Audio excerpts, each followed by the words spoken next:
Radhe Radhe friends, তোমরা হয়তো নিশ্চয়ই শুনেছ পৃথিবীর সবচেয়ে দামি আম মিয়াজাকির কথা। মিয়াজাকি নাকি কোনো কোনো দেশে 1 কিলো 1 লাখ থেকে 1.5 লাখ টাকা বিক্রি করা হয়। জানি না কতটুকু সত্য, কিন্তু আমাদের এখানে দূর থেকে যখন চারা গাছ বিক্রি করতে আসলো সবাই বললো যে এটা নাকি মিয়াজাকি। আমিও কিনে নিয়ে নিলাম। দাম নিল কম না, প্রায় 500 টাকা নিয়ে নিল। এই দামি আম গাছটা লাগানোর জন্য আমি মাটি তৈরি করে নিলাম। প্রথমে এই মাটিতে প্রায় আমি জৈব সার আর গোবর সার মিশিয়ে প্রায় 30% যোগ করলাম। তারপরে কিছু নিম কেক পাউডার যোগ করলাম প্রায় 5 থেকে 8 গ্রামের মতন। তারপর আমি মাটিগুলো স্যাঁতসেঁতে ছিল তাই কিছু বালি মিশিয়ে দিলাম প্রায় 10-15 গ্রাম।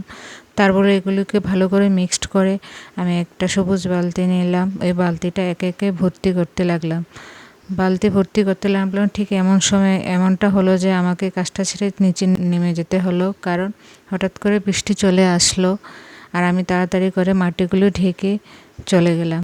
বৃষ্টি থামার সাথে সাথে আমি আবার উপরে এলাম। আমার অর্ধেক মাটি ভর্তি বালতির মধ্যে আমি এবার কিছু শুকনো পাতা আর কাঁচা পাতা অ্যাড করে নিলাম। এতে করে আমার এগুলো পচে সারও হবে, প্লাস মাটিগুলোও ঝরঝরে থাকবে, মাটি শক্ত হবে না সহজে। তারপরে হলো আম গাছটা নিয়ে আমি আম গাছটা থেকে গ্রো ব্যাগটা আলাদা করলাম।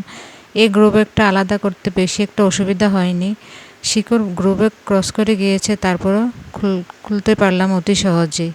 তারপরে আমি এটাকে লাগিয়ে দিলাম, কিন্তু আমার মাটির একটু শর্ট পড়ে গেছে, কারণ মাটিগুলো ভিজে গেছে এবং স্যাঁতসেঁতে হয়ে গেছে, যার জন্য এগুলো আর আমি দিচ্ছি না। পরে আবার নতুন করে মাটি তৈরি করে আমি গাছটা লাগানো সম্পূর্ণ করলাম। ভিডিও ভালো লাগলে একটা লাইক করবেন।